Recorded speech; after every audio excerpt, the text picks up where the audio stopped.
Há um assunto ganhando força na internet, principalmente no Facebook, que fala sobre a diferença entre zoar, brincar, entre debate e zombar, desrespeitar e embate. A rede social foi a maior invenção dos últimos tempos, porque deu o direito ao cidadão comum, igual a mim, igual a você, de falar o que pensa. O maior mérito dessa novidade do século XXI foi, sem dúvida alguma, dar voz ao cidadão comum. E o maior defeito dessa novidade foi dar voz ao cidadão comum, porque, infelizmente, alguns não têm o preparo e não têm a noção de limites. Eu vejo esse fenômeno em grupos de futebol que eu frequento, gosto de frequentar, gosto de falar sobre a bola. Mas tem umas criaturas que eles confundem zoar com todo tipo de baixaria. E eles são tão pesados, mas tão pesados, que quando alguém meio que reage negativamente, eles dizem: sentiram o golpe, nossa, eu sou o máximo. Não. Eles não entendem que as pessoas não estão ali para atacar ou serem atacados, para troca de provocações, para baixarias. É triste, é muito triste. E no Rio Grande do Sul, a rivalidade Grenal, ela é gigantesca. Então a zoação, a brincadeira faz parte, porque graças a esses que os dois clubes estão crescendo sempre. Na tentativa de superar o rival, os dois se tornam maior. Mas chegou num ponto que já não tem mais nem como se analisar de uma forma racional. Eu vou dar um exemplo. A questão da Arena do Grêmio. O que a torcida do Internacional tem enchido o saco, tem repetido de forma, sabe, não há nem como definir. Mentiras, fake news, cheios de kkkk. Chega a ser uma absurda. E sabe quem perde? Quem perde é a rede social, porque as pessoas estão saindo. Está perdendo a graça. A gente não pode dar um bom dia que aparece um palhaço. Ai, Grêmio não tem estádio. Ai, Grêmio paga aluguel. Gente, ficou algo assim insuportável. Então, quando eu comento, tem colorado que diz: o que os colorados te fizeram para te falar tanto? Se não sabe brincar, não vem para o grupo. Não, eu sei brincar, só que isso não é brincadeira. E o que eles fizeram? Eles ofenderam meus tímpanos com desinteligência. Então agora eu não vou me dirigir aos colorados, que eu sei que não adianta. Eu posso falar o que falar, que no final eles vão ignorar tudo e voltar: Grêmio tem estádio, Grêmio tem... kkkk. Não adianta. Isso eu sei que é caso perdido. Mas eu quero conversar com os gremistas. Porque se os gremistas estiverem cientes do que está acontecendo, quem sabe eles comecem a deixar esses engraçadinhos no vácuo. Então toda vez que eles entrarem, ignoram. Talvez sem ter uma resposta, uma atenção, eles percebam o fiasco que estão fazendo e os danos que estão causando nas redes sociais. Mas daí, na administração Odoni, veio essa loucura de Arena do Grêmio, uma nova arena. Bom, tudo bem, vamos aceitar o novo. O Grêmio, então, iria construir uma nova arena, iria financiar a obra. Então a primeira flauta idiota, que é uma prova total de desconhecimento. O Grêmio paga aluguel, o Grêmio é inquilino. Não. O Grêmio, como todo e qualquer, digamos assim, cidadão, ou como toda e qualquer instituição, comprou um imóvel financiado. Então ele é mutuário. Ele é o proprietário do imóvel, só que enquanto estiver pagando o financiamento, esse imóvel ficará alienado ao credor. Em outras palavras, se cumprir rigidamente o assumido, no final do contrato, ele passa a ser o proprietário de fato e de direito. Até aí tudo normal. O anormal começou no contrato que a administração Odoni fez com a OAS. Foi um absurdo. Obra superfaturada e com valores a serem pagos que o Tricolor jamais poderia bancar. O Grêmio terminaria sem estádio, com dívida. Estavam quebrando o Grêmio. Então, vendo toda aquela loucura, os gremistas que gostavam do Tricolor fizeram com que Fábio Koff, que já tinha dito que tinha largado tudo, voltasse à presidência. Ele concorreu e conseguiu se eleger tirando Odoni. Bom, ele, presidente, então ele se deparou com o quadro deprimente. E contratos de compra de imóveis existem vários. Se for de acordo com as partes, não tem assim uma regra rígida. Então, qual foi o contrato que Odoni aceitou?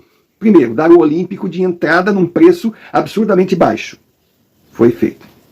Depois, assumir dívidas em dinheiro, em espécie, anuais, de mais de 50 milhões por 20 anos. Vejam um absurdo. E, além disso, dar a gestão 100% do imóvel à construtora. Ou seja, deixou o Grêmio sem o Olímpico, com uma dívida em espécie anual violenta e ainda sem poder administrar sua casa. Kofi, quando assumiu, ele disse, ele sempre falou, isso é comprar uma casa e não ter uma casa. E tá certo, naqueles termos, não existe. Só que daí os colorados pegaram essas palavras e já inverteram o sentido, viu só? O Kofi concorda que o Grêmio não tem estádio. Não. O Kofi pensava da mesma forma que todo gremista, da forma que estava, não poderia ficar, pois o Grêmio teria o seu estádio e, ao mesmo tempo, não teria.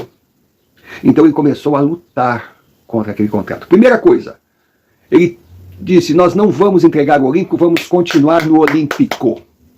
Se a construtora não rever os termos do contrato, ela que fique com um estádio novo e enfia onde bem entender. Então a OAS pressionava de um lado, o governo brasileiro da época, em favor da OAS, pressionava o Kofi dizia, não, nós não vamos querer a arena nesses termos. Pronto, ficamos aqui quietinhos no nosso estádio. Kofi foi brilhante, Kofi tem que ter estátua no Grêmio, porque ele salvou a instituição.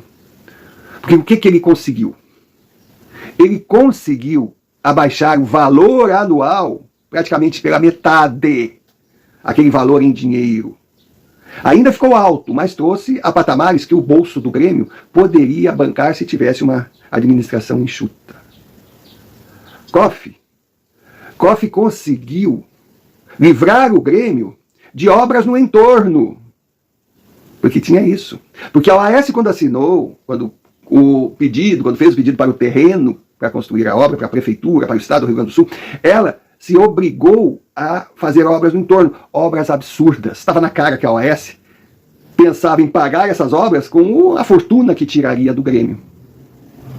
Só que a OAS não teve esse dinheiro que esperava ter, a OAS se envolveu em escândalos, e a OAS não pagou, ou não cumpriu o combinado com os governos, não fez as obras.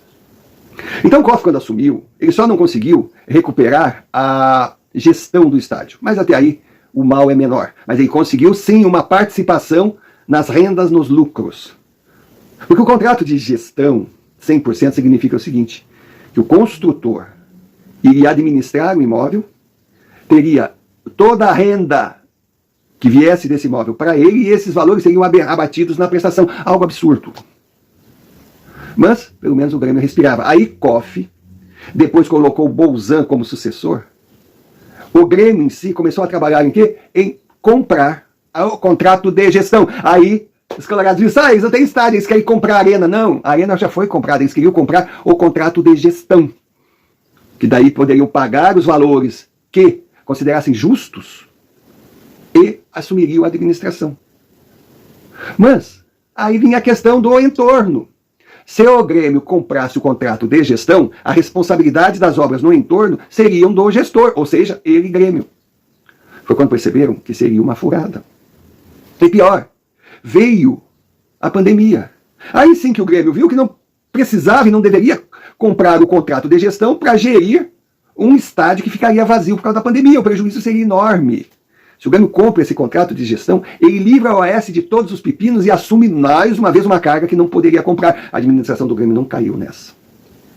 Não caiu e pagou religiosamente o que era determinado no novo contrato. Ou seja, o Grêmio é um mutuário que cumpre aquilo que assumiu e está pagando o seu imóvel. Porém, a OAS não pagou seus compromissos com bancos, valores ligados à construção da arena.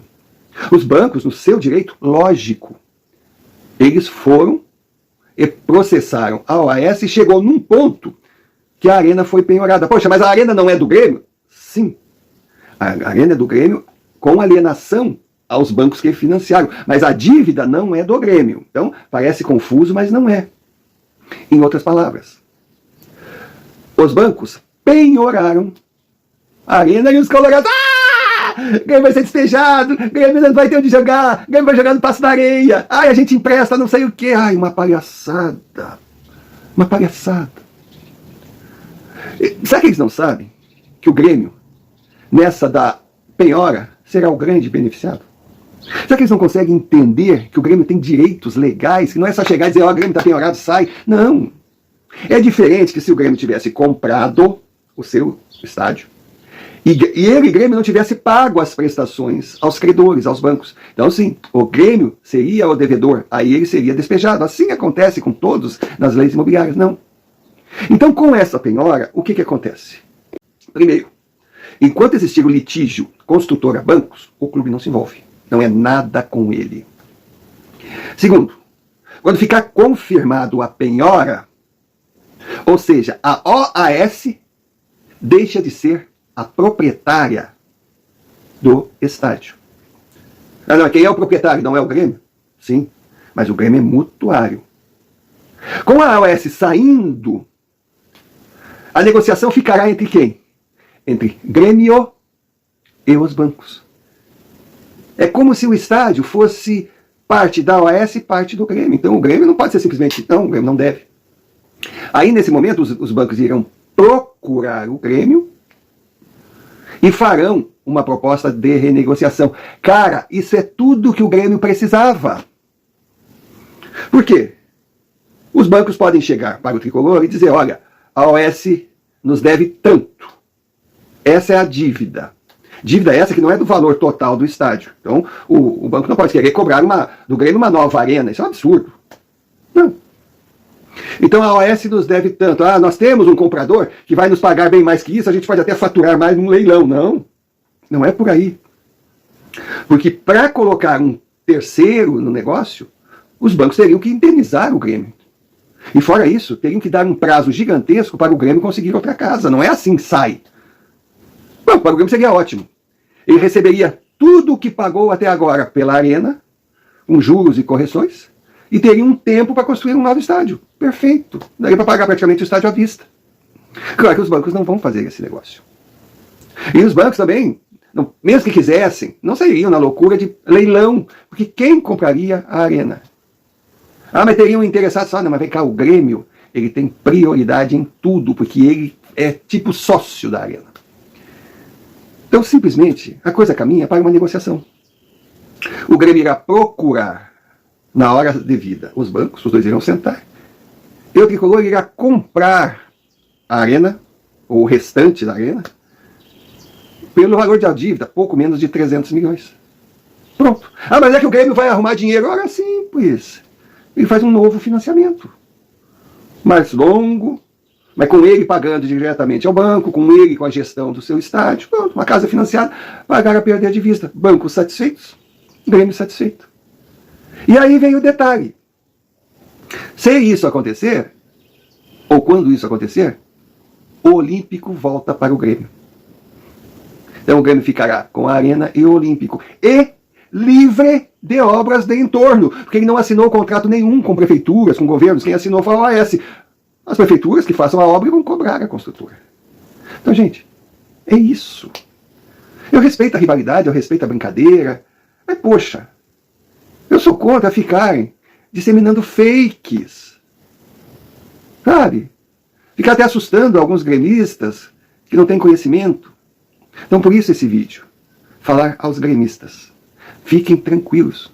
A gestão Grêmio está conduzindo essa questão de uma maneira maravilhosa, profissional. O Grêmio só terá a ganhar no final. A arena é do Grêmio. O Grêmio deve, sim, algumas parcelas do financiamento. O Grêmio quer e vai pagar. Agora é indiferente pagar para a OAS ou diretamente aos bancos. Só que é mais vantajoso, sim, pagar diretamente aos bancos. Então, quando essa flauta burra aparecer nas redes sociais, ignorem. Se eles quiserem continuar o resto da vida pagando esse mico, tudo bem. Mas daí eu quero ter a certeza que todos saberão a verdade. E que aqueles kkk, aquelas micagens, é apenas falta de noção de pessoas que não entendem que a rede social é convivência. E toda convivência, cada um deve se conduzir de uma forma que não desrespeite quem está ao seu lado. Infelizmente, uma geração perdida como a nossa não tem noção dessa regra básica.